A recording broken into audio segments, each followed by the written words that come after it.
Le Mans Ultimate is exploding, with it potentially being one of the first simulators to have genuinely enjoyable to drive and race GT3 cars.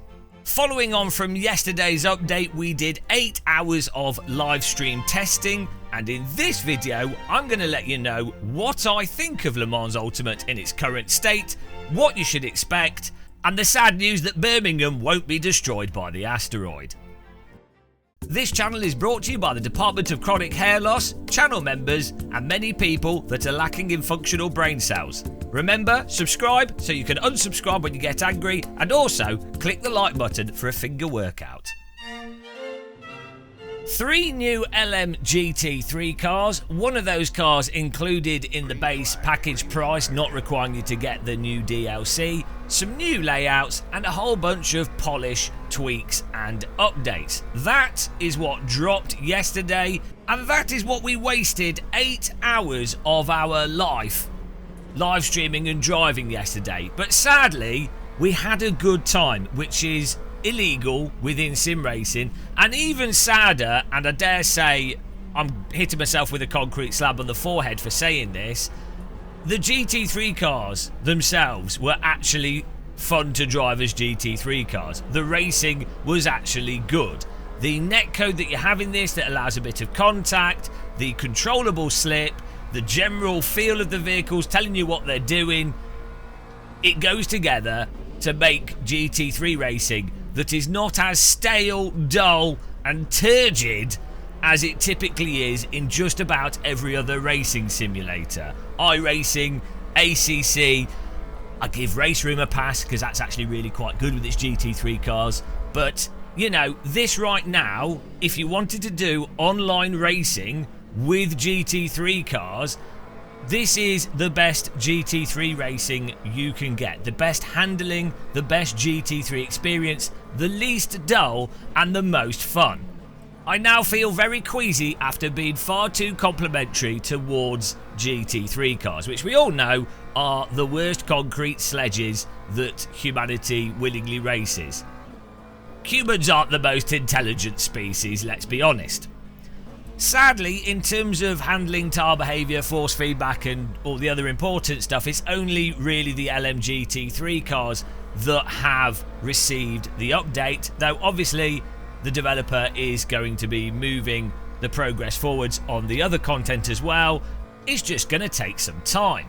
Now I have to give big credit to Motorsport Games with this so far, because I think they have been really straightforward and open with where they're going with this, what they're doing, and what the current limitations are, what they're happy with and what they're not happy with. And then the proof in the pudding is they said stuff they're not happy with, they said what they're going to improve, and then this update's come out that has actually addressed quite a few of those issues, rather than the developer thing of them saying, oh, we're going to do this, this is happening, and at the end of the day they don't do anything.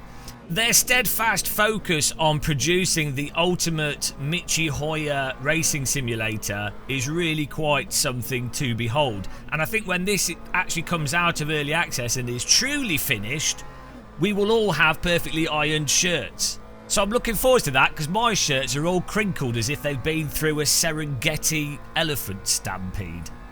Now in terms of criticism, I will say it does still seem to have that weird audio thing where I can't really tell the lower RPMs and where we are in the RPMs from the audio very clearly, so I end up accidentally downshifting more than I need to. We did change the setting in the game that blocks neutral out so we don't accidentally downshift to neutral, but all the cars in this, even the new ones, I end up going to lower gears because I think that the engines are to different RPM due to the tone. Now I'm not saying the engine sounds are unrealistic or even bad in this. I quite like how the cars sound, the timbre of them, but functionally I have this issue which I don't have in any other simulator, and I have noticed quite a few other people mentioning it. So I'm not sure if that's something they can address or what's going on there, but it is something that really stood out to me. I would also say, with us doing 8 hours of racing yesterday, we did some 40-minute races and 4 or 5 of these 20-minute races. I really like the actual race structure and the format. Every hour there's something to go to. Absolutely fantastic. However, I will say that unfortunately there probably needs to be some kind of additional moderation or a little bit more threat of consequences for bad drivers. In fairness, the vast majority of people are actually driving really well, and we didn't see any like people driving round the track in reverse, like utterly egregious racing. Most of the incidents and accidents were sort of what you kind of see in some iRacing races or some other simulators. But yeah, there is definitely some overly aggressive driving.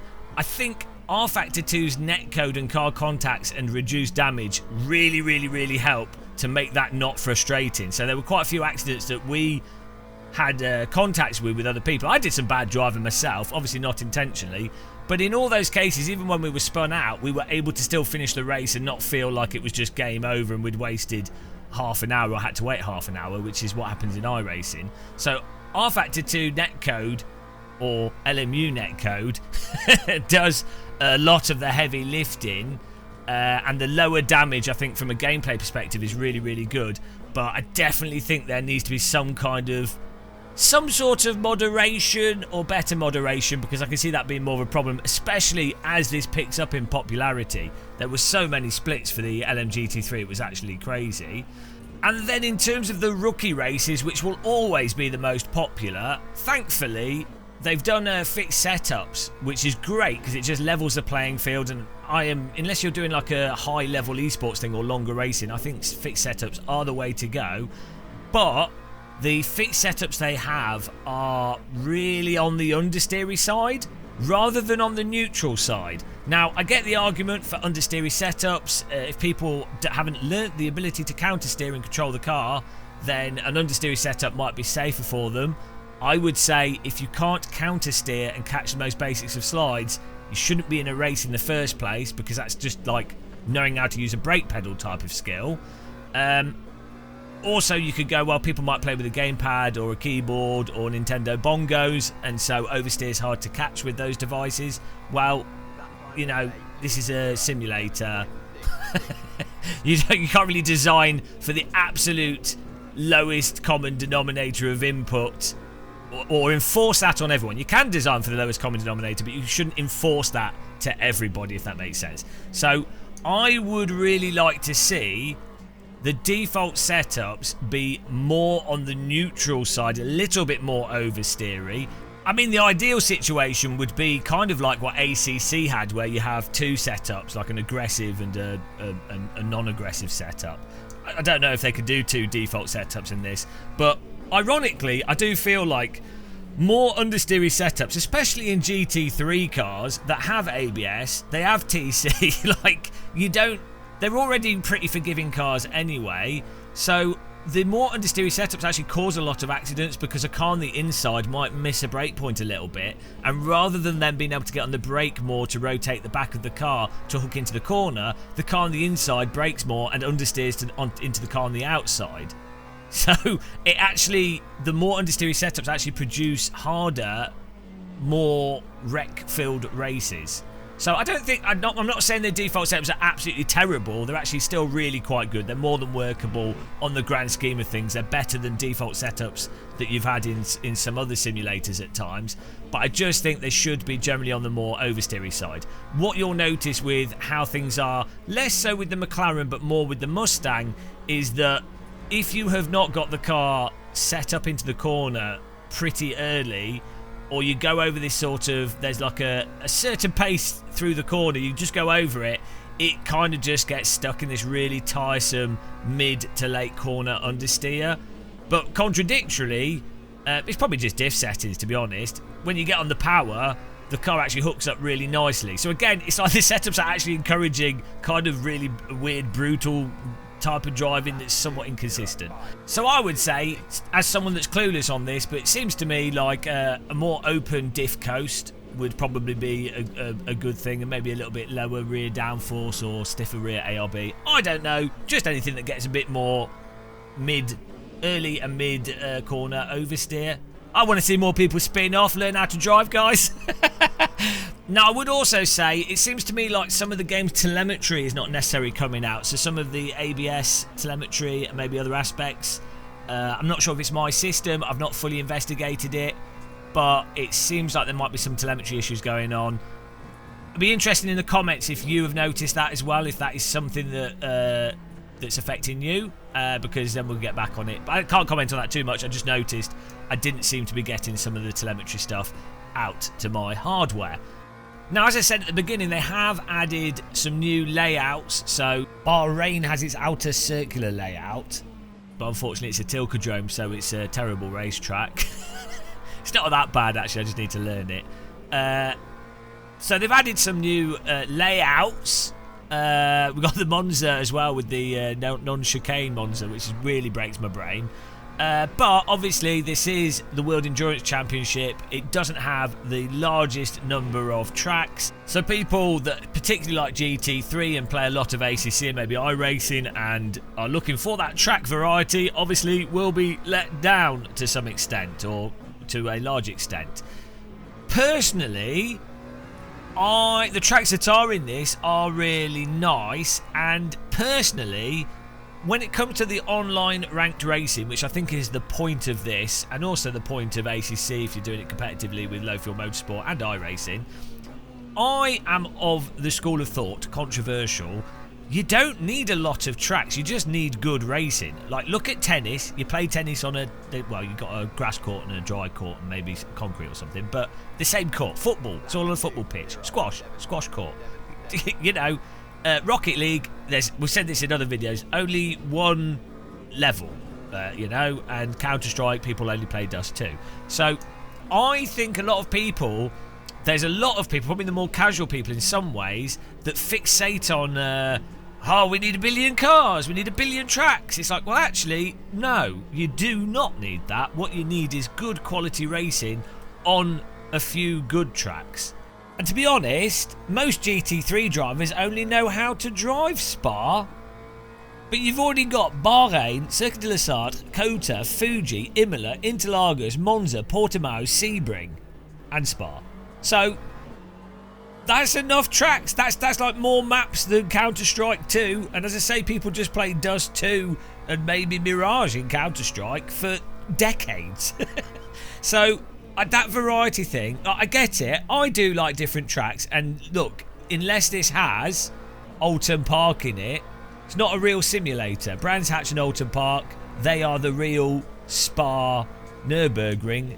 But it's a weird complaint that I think people make that haven't actually invested the time. Because if you truly start to get to pace at any racetrack, you actually have to put so much time into that more tracks actually becomes a detriment to the racing, and ultimately you're just focused on refining itty-bitty parts of input, itty-bitty bits of breakpoint, and once you actually learn to track, you can then focus more on really mastering the vehicles and really mastering racecraft, which is where I think the majority of depth and actual racing comes from, is when people know the track. So I get it, I understand people want more variety, but I don't think it's a particularly bad thing. I think there is a really good track selection in this already. I'm not adverse to there being more, but, you know, the same with the cars as well, right? Because the physics are really quite deep in this, and the handling's quite nuanced, you really notice the difference between, say, the Corvette and the McLaren. And you could dedicate so many hours to actually getting the most out of those different types of vehicles. And, you know, that's part of the fun of this type of title. So I think people get locked onto wanting billions of cars, billions of tracks, when really probably isn't the priority if the goal is ranked online racing. So anyway, too much wittering. The update, I think, was a fantastic update. We're going to do another video on aspects of the pricing and the sale of this title, because a lot of people are confused on that. Want to do that in a different video. All in all, though, I think it was a fantastic DLC drop update. I'm really happy with how this is going. I think they're doing a great job. Still, GT3 cars are terrible, let's be honest. I'm really looking forward to updates to the LMP2 and the hypercars. that's where the real magic will happen, I think. But this is great. I'm really enjoying this. I think it's worth getting involved in if you like sim racing. So make sure to subscribe if you haven't. Look out for our future videos. We will have more. But until then, thanks for watching this. Happy tea drinking. Take care. And goodbye. Well, we won this race, obviously.